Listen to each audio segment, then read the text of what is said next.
Bismillahirrahmanirrahim. Assalamualaikum warahmatullahi wabarakatuh. Teman-teman semuanya, di kesempatan kali ini saya ingin meneruskan perkuliahan alat ukur dan pengukuran. Topiknya masih sama di instrumen penunjuk arus searah. Hanya saja kali ini kita akan belajar terkait dengan ampere meter arus searah atau ampere meter DC. Kita awali dengan pendahuluan terlebih dahulu. Di video yang sebelumnya saya sudah menjelaskan terkait dengan permanen magnet moving coil atau juga dikenal dengan D'Arson Voltmeter. Di beberapa referensi PMMC atau D'Arson Voltmeter itu juga disebut dengan galvanometer. Jadi pada prinsipnya tiga istilah ini sama saja ya. Nah, PMMC yang sudah kita bahas di video yang sebelumnya itu dapat dimanfaatkan sebagai alat ukur arus atau disebut dengan ampere meter, bisa juga disebut dengan ammeter arus DC. Karena apa? Karena ternyata besar penyimpangan ya pada pointer di dalam PMMC itu dia akan sebanding dengan arus yang masuk. Kalau arus yang masuk kecil maka penyimpangannya kecil. Kalau arus yang masuk besar penyimpangannya akan besar. Nah, karena alasan inilah maka PMMC itu dapat dimanfaatkan untuk mengukur arus searah. Nama alat ukurnya adalah ampere meter. Nah, namun yang menjadi masalah adalah alat ukur PMMC ini itu tidak bisa digunakan untuk batas ukur yang lebih besar ya. Jadi kalau misalkan kita menginginkan untuk memiliki alat ukur arus ya yang bisa mengukur dengan batas ukur yang lebih tinggi, maka kita harus memodifikasi PMMC ini. Bagaimana cara memodifikasinya? Kita akan pelajari di video kali ini. Oke, saya memiliki video menarik ya terkait dengan konversi, bagaimana mengkonversi sebuah galvanometer atau PMMC menjadi sebuah ampere meter. Mari kita simak bersama-sama.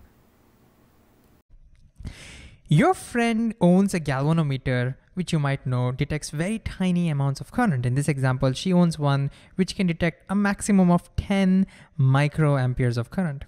But she wants to work on an experiment where she wants to measure currents up to 10 amperes. Now, she doesn't want to buy a new ammeter. So she comes to you and says, hey, can you somehow make this galvanometer measure up to 10 amperes? And being a good friend, you say, sure, I can do that. That looks like a lot of work. And so maybe you just pay me 200 rupees for that. And she says, okay, cool. And so the question we want to try and answer in this video is, how do you extend the range of this galvanometer from 10 microamperes to 10 amperes?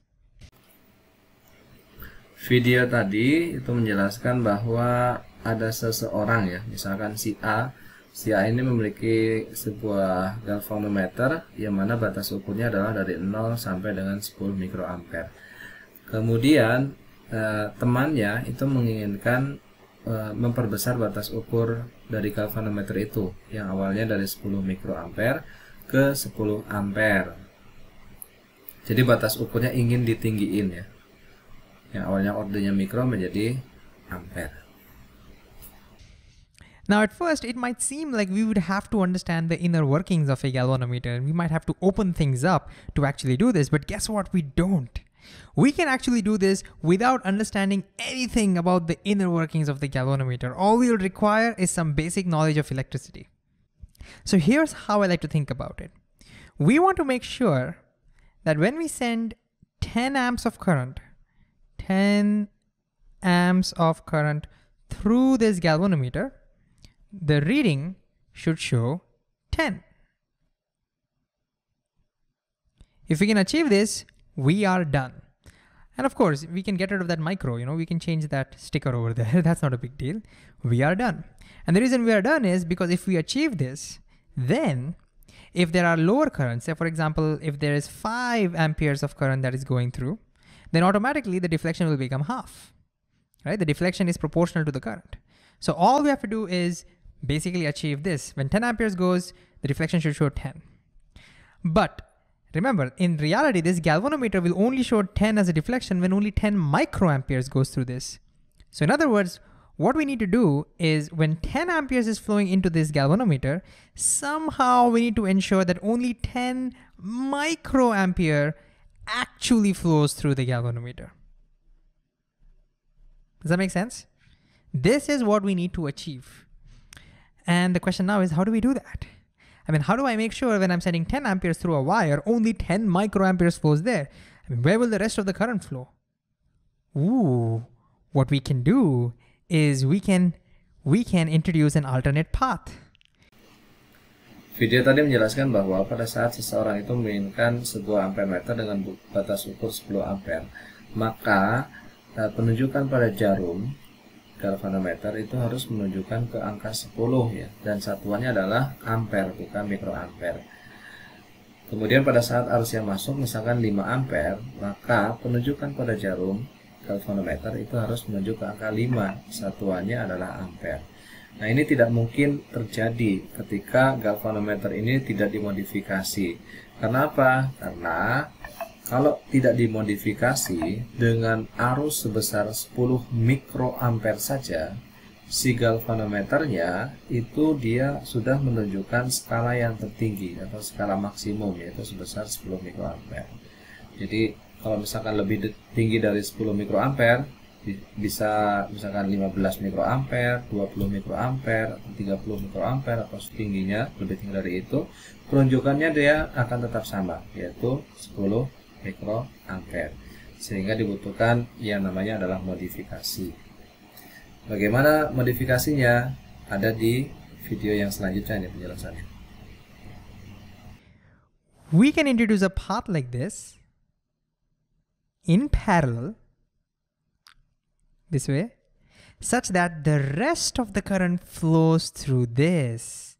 Does that make sense? So in this particular example, what we'll have to do is 10 microamperes flows over here. So the rest of the current, which would be 10 amperes minus 10 microamperes, that should flow through the alternate path. If we achieve this, we are done. Then you know what we could do? We could package it and make sure your friend does not see anything inside. Then your friend will only be able to see this much. When you put 10 amperes, it'll show deflection of 10. When you put 5 amperes, it'll show deflection of 5, because in reality, 5 microamperes will be going through and the rest will be going through over here. We would have achieved what we wanted. So now that we understand the trick, the secret behind this, the next question is, how do we design it? And what I mean is, how do we ensure that exactly 10 minus 10 microamperes flows over here? How do we ensure that? I want you to think a little bit about this. This is no longer a galvanometer question. This is a question about basic electricity. From 10 amperes, how do I ensure that only 10 microamperes flows here and the rest of the current flows over here? Can you think a little bit about how would you approach this problem? Pause the video and give it a try. All right, hopefully you've tried, but if not, don't worry, here's a clue. The amount of current that comes out of this branch will completely depend upon the resistance of this particular wire. Think about it. If this wire has a lot of resistance, then most of the current will just flow through the galvanometer and that thing is going to get blown up. Your friend will not be happy with that. On the other hand, if the resistance is incredibly small, very small, then almost all the current will flow from here. And again, nothing will happen to the galvanometer, but your readings will be not fine. And so the question now becomes, what should be the value of this resistance such that when 10 ampere flows over here, only 10 microampere flows to the galvanometer and the rest flows through this one? That is the question we're going to try and answer. And again, I want you to pause now and think about how would you find the value of the resistance. Again, I'll give you some clue. Think about the galvanometer and this resistor. They are connected in parallel. So somehow, can you use that property to try and build an equation? Go ahead, pause the video and give it a try. All right, here's how I like to think about it. Because these two are in parallel, they would have the same voltage. And so I would build the equation by saying the voltage across the galvanometer must be exactly equal to the voltage that gets built across this resistor. So what's the voltage across my galvanometer? Well, V equals IR, Ohm's law. And so the voltage across my galvanometer is going to be the current through the galvanometer. So that's going to be 10 microamperes times the resistance of that galvanometer. I don't know what that resistance is. Let me just call that RG. And that should equal the voltage across this resistor, which is the current through this resistor. That's going to be 10 amps minus 10 microamperes times the resistance. And I'm done. From this, the resistance becomes, now all you will have to do is plug in the value of the resistance of the galvanometer, which can be calculated. We know how to calculate resistance of devices practically. If you're solving a problem in your exams, then the resistance of the galvanometer would be given to you. And once you plug in, you would have found out the required resistance to connect in parallel to convert this into an ammeter. So then what you will do is you'll find the required resistance, which will be a very small number because this number is pretty small. And then you will see that all you will really require is a wire, a copper wire, say, of some appropriate length. You'll have to calculate what that is. So you go to a store, buy a wire of, say, I don't know, 10 rupees, 20 rupees, connect it across, and we have our ammeter ready. I just want to mention a technical note over here. This resistance that we add in parallel to extend the range of our galvanometer, we give a name to it. We call it shunt resistance. So this is called shunt resistance. And the word shunt basically means an alternate path. So I will not write that. So it's kind of like saying, you see, the current is following an alternate path, right? So to follow a different path or to follow an alternate path is what we call as shunting. And so if you ask, say, a physicist or maybe an electronic person, how do you convert a galvanometer into an ammeter, or how do you extend the range of a galvanometer? They would just say add an appropriate shunt resistance, which basically means add a resistance in parallel. And now you understand why we're doing that. Yeah, because we want to make sure that most of the current actually flows through that shunt. Finally, if you're wondering why I haven't given you any formula, that's because I don't want you to remember any formula. Whenever a question is asked on this, please use your basics, please use these concepts. Formula can only be confusing. So I don't remember formulae. Whenever I'm asked any question like this, I will go back to my basics and I'll do it this way. So once you're done with this, you have to cover this up. Your friend should not see it. Your friend should not see how cheap this was. So you would cover this up in a box and then you would sell it to her. And then she will pay you and you would have earned a profit. But you and I know the real secret.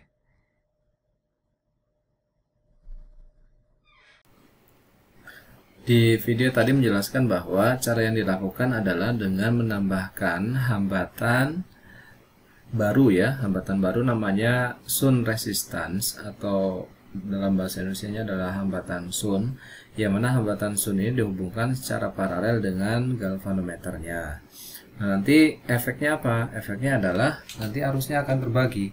Misalkan ya, di sana kan arusnya masuk 10 ampere. 10 ampere itu akan terbagi. Yang 10 mikroampere masuk ke galvanometernya, karena tadi batas maksimum arusnya kan 10 mikroampere ya. Sedangkan sisanya berarti 10 ampere dikurangi dengan 10 mikroampere itu nanti akan masuk melewati hambatan Shunt-nya. Jadi caranya seperti itu ya.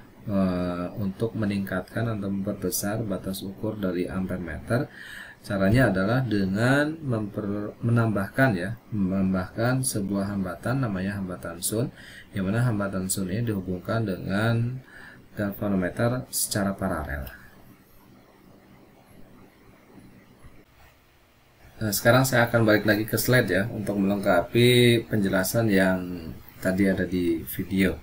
Jadi secara singkat, alat ukur ampere meter itu tersusun seperti gambar ini ya. Di dalamnya ada galvanometer atau PMMC yang dihubungkan dengan hambatan namanya hambatan Shunt. Di sini disimbolkan dengan RSH. Nah, ini adalah rangkaian dasar untuk ampere meter arus searah seperti ini.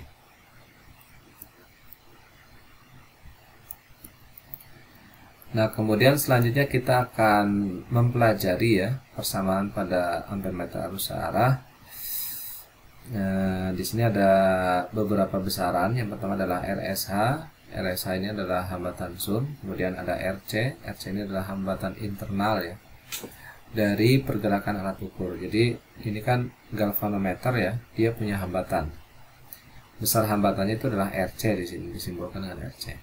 Kemudian ISH ini disebut dengan arus Sun. Jadi, karena di sini hambatan Sun, maka arus yang masuk ke sini itu disebut dengan hambatan Sun. Arus Sun, sorry. Kemudian IM itu adalah arus refleksi pada skala penuh ya. Maksudnya adalah arus ya, besar arus yang mana pada saat arus tersebut masuk, si alat ukur ini mencapai skala yang tertinggi. Kemudian I itu adalah arus skala penuh ampere meter, termasuk arus Sun. Jadi untuk yang nilai I ini itu adalah gabungan dari ISH dan IM. Oke, ini adalah besaran-besaran ya untuk ampere meter. Sekarang kita mencoba menganalisis persamaan matematika pada ampere meter. Kita mulai dengan persamaan arusnya ya. Jadi arus di sini kan yang kita ukur adalah arus I. Kemudian arus I ini dia sampai ke titik A, kemudian arusnya terbagi menjadi ISH dan IM, sehingga didapatkanlah persamaan ini. Ini IC itu maksudnya IM ya.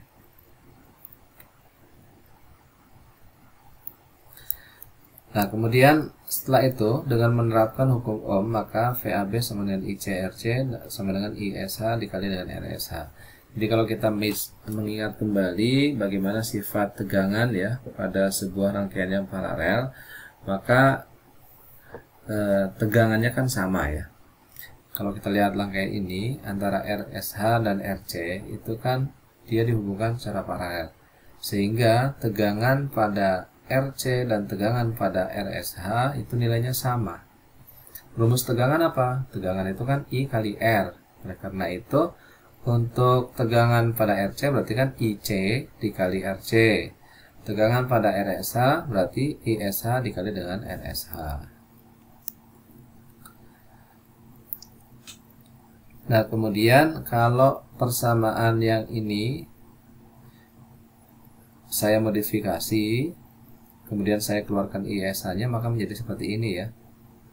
Saya masukkan yang atas ini ke sini, kemudian ISH-nya saya pisahkan, saya akan dapatkan persamaan ini. Jika RC dan RSH diketahui, maka pengukuran IC akan ekuivalen dengan pengukuran I. Jadi untuk ampere meter, RC ini kan dia nilainya konstan ya. Hambatan internal pada galvanometer itu nilainya konstan. Kemudian RSH juga ini bisa kita sesuaikan, bisa kita ketahui berapa nilainya. Nah, karena nilai RC dan RSH sudah diketahui, maka ketika kita mengukur arus ya, mengukur arus IC, itu nanti akan sebanding dengan pengukuran I ya. Jadi kalau I-nya besar, maka IC-nya juga akan besar gitu ya. Itu maksud kata ekuivalen pada kalimat ini.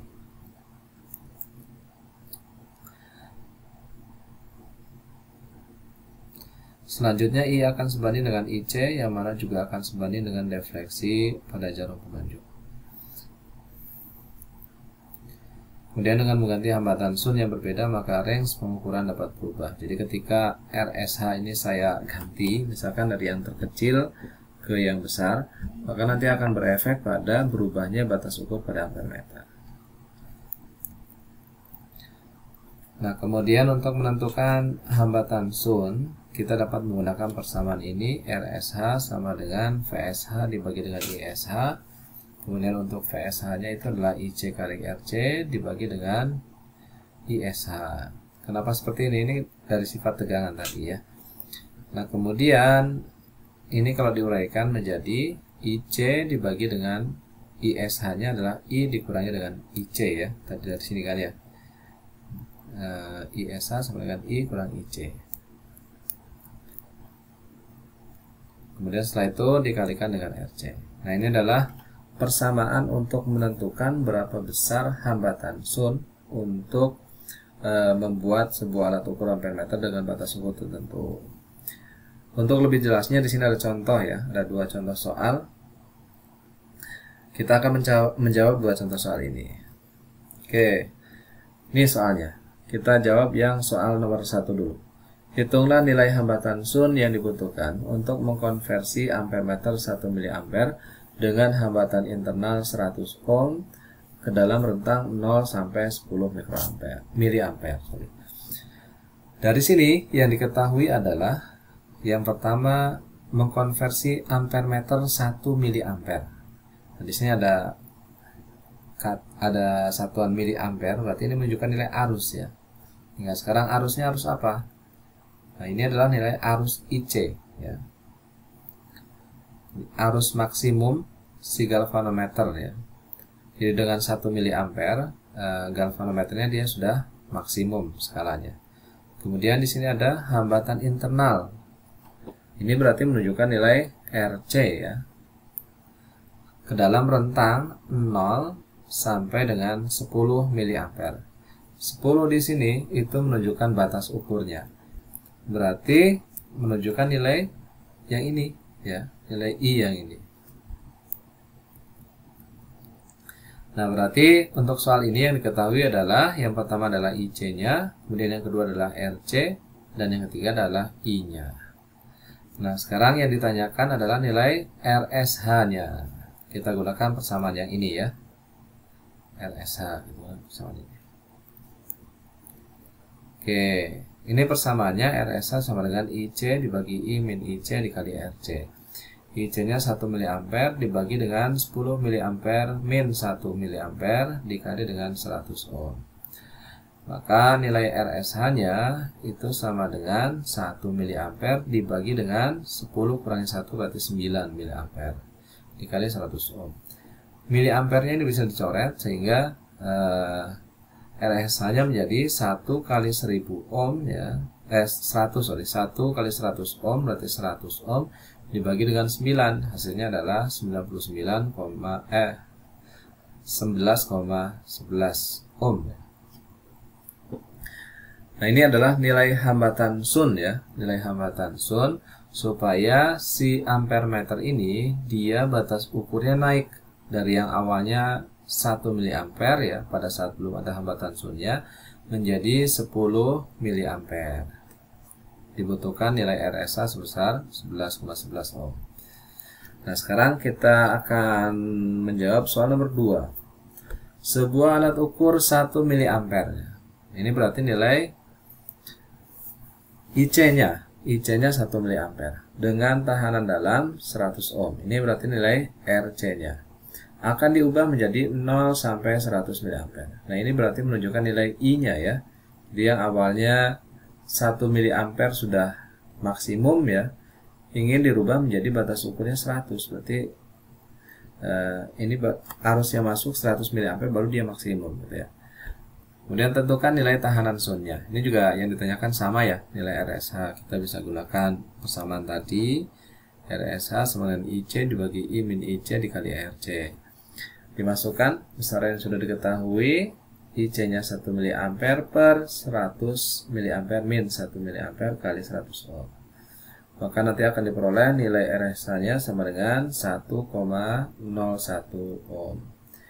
Nah, dari sini maka dapat kita simpulkan bahwa untuk menaikkan batas ukur ampere meter, maka nilai hambatan Sun-nya, nilai hambatan Sun atau nilai RSH-nya itu harus diperkecil gitu ya, harus diperkecil.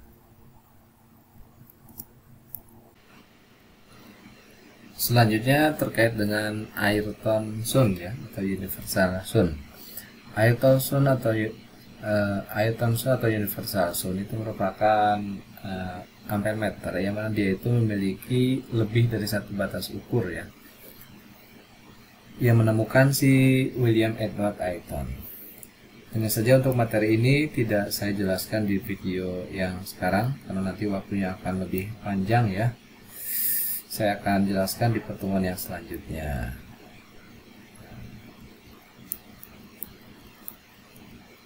Baik, untuk video kali ini saya rasa cukup segini dulu ya. Di sini ada soal, silakan nanti dijawab oleh teman-teman. Kemudian jawabannya nanti dituliskan di kolom komentar. Teman-teman cukup menuliskan hasil akhirnya saja, tidak usah dijabarkan langkah demi langkahnya. Kemudian di sini ada referensi ya, referensi video yang saya gunakan tadi. Mungkin teman-teman tertarik untuk menontonnya kembali. Di sini juga sudah saya sertakan alamatnya. Demikian, mohon maaf apabila banyak kekurangan. Assalamualaikum warahmatullahi wabarakatuh.